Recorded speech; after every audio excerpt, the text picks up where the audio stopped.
नमस्ते बच्चों, कैसे हैं आप? आशा है आप स्वस्थ होंगे। मैं आपकी हिंदी विषय की अध्यापिका नीलिमा इक्का।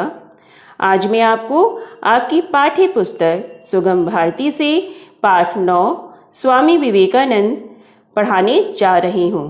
आप इसे ध्यान से सुनिए और इसे पढ़ने का अभ्यास भी कीजिए। बच्चों, आपको इस पाठ में स्वामी विवेकानंद के जीवन के विषय में जानने का अवसर मिलेगा। पावन भूमि भारत के कोलकाता, पश्चिम बंगाल में 12 जनवरी 1863 ईस्वी को महासंक्रांति के पर्व पर दत्ता परिवार में एक बालक का जन्म हुआ। कितना प्यारा बच्चा है। यह बहुत तेजस्वी है। मैं इसका नाम नरेंद्र रखूँगा।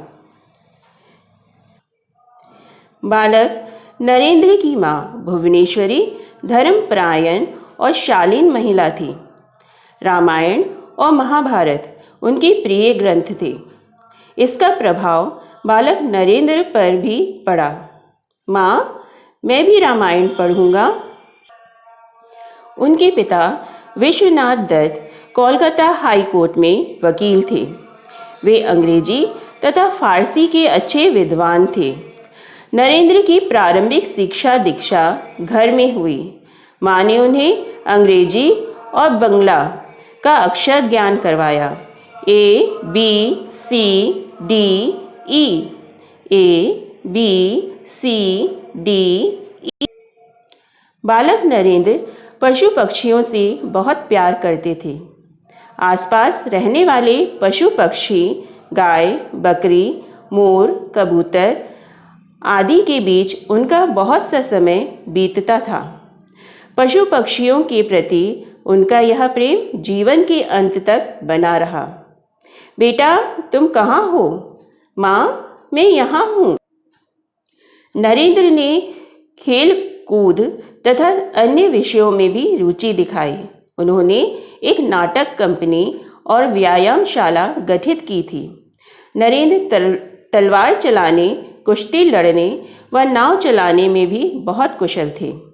पठन पाठन व संगीत में भी उनकी बहुत दिलचस्पी थी। वार संभालो। शाबाश नरेंद्र, बहुत बढ़िया।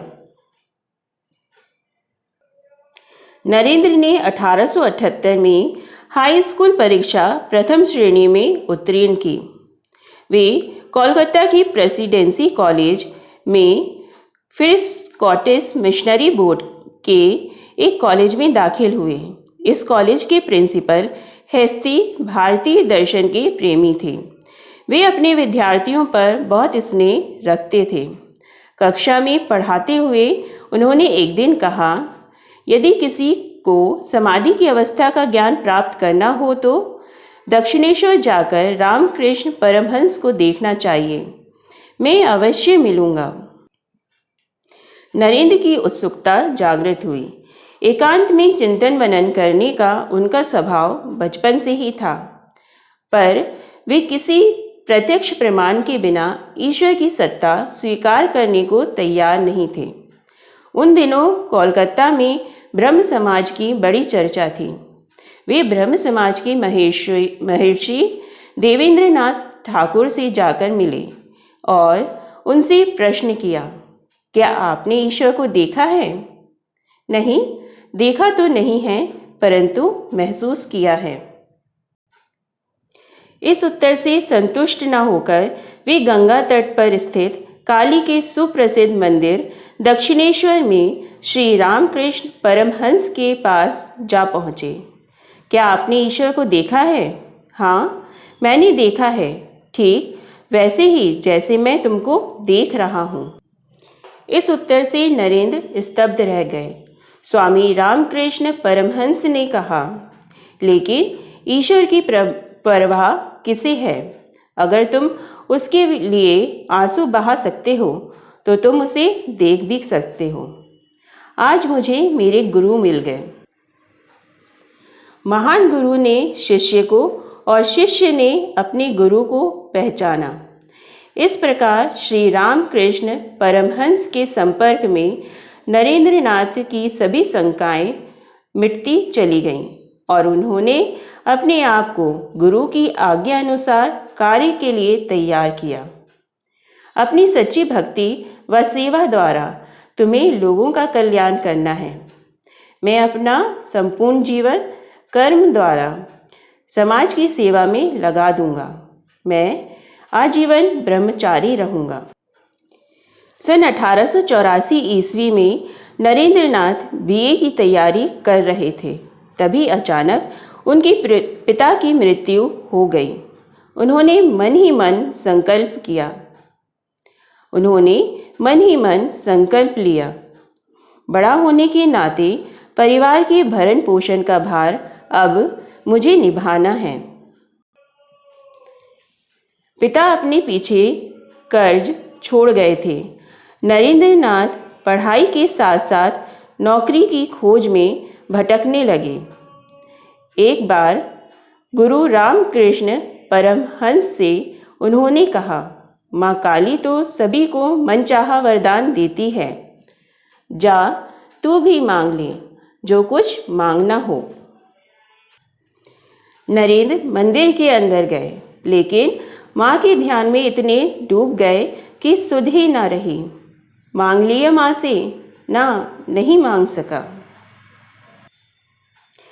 रामकृष्ण परमहंस, जो वास्तव में शिष्य की परीक्षा ले रहे थे, उन्होंने आशीर्वाद दिया।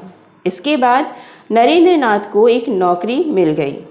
सन 1886 में रामकृष्ण परमहंस ने समाधि से 3 दिन पूर्व नरेंद्रनाथ को यह कहते हुए उत्तराधिकारी बनाया, आज सब कुछ तुम्हें देकर मैं रंक बन गया हूँ। मैंने योग द्वारा शक्ति को तुम्हारे अंदर प्रविष्ट कराया है, उससे तुम महान कार्य करोगे। सन 1888 ईस्वी में अपने गुरु की शिक्षा का प्रचार प्रसार करने के लिए उन्होंने भारत भ्रमण किया। सन 1892 ईस्वी में दक्षिण भारत का भ्रमण किया और कन्याकुमारी पहुँचे। उन्होंने यहाँ के मंदिर में देवी दर्शन किए और समुद्र की एक चट्टान पर तपस्या में लीन हो गए। यहाँ उन्हें दिव्य अनुभूति हुई और उन्होंने देश सेवा का प्रण लिया। मैं अपने देश की सेवा करूँगा। सन 1893 ईस्वी में वे अमेरिका गए। अमेरिका जाने के पूर्व उन्होंने अपना नाम स्वामी विवेकानंद रखा। 11 सितंबर 1893 ईस्वी को शिकागो में विश्व धर्म महासभा का अधिवेशन प्रारंभ हुआ। स्वामी विवेकानंद भाषण देने खड़े हुए। अंग्रेजी परंपरा के अनुसार लेडीज़ और जेंटलमैन ना कहकर डियर सिस्टर्स एंड ब्रदर्स संबोधित किया। मेरे अमेरिकी भाइयों और बहनों, स्वामी जी ने धर्म की व्यापकता और समन्वय पर प्रकाश डाला तो श्रोता स्तब्ध रह गए। भारत में सेवा कार्य करने के लिए उनके सहयोगी बने अनेक अमेरिकी मित्र। उनमें एक थी मार्गरेट ई नोबेल, जो बाद में स्वामी जी की शिष्या बनी और भगनी निवेदिता के नाम से विख्यात हुई। मेरा नाम कुमारी मार्गरेट ई नोबेल है। मैं आपके भाषण से प्रभावित हूँ।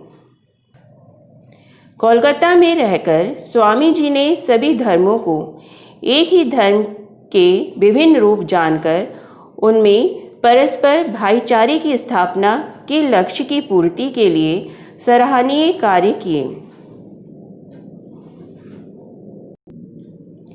4 जुलाई सन 1902 ईस्वी को 40 वर्ष से भी कम आयु में स्वामी विवेकानंद ने अपना पार्थिव शरीर त्याग दिया।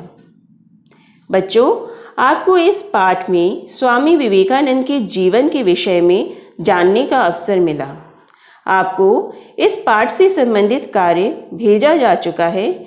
आप उसे अपनी अभ्यास पुस्तिका में लिखिए और याद भी कीजिए। अच्छा बच्चों, धन्यवाद। घर पर रहिए, सुरक्षित रहिए।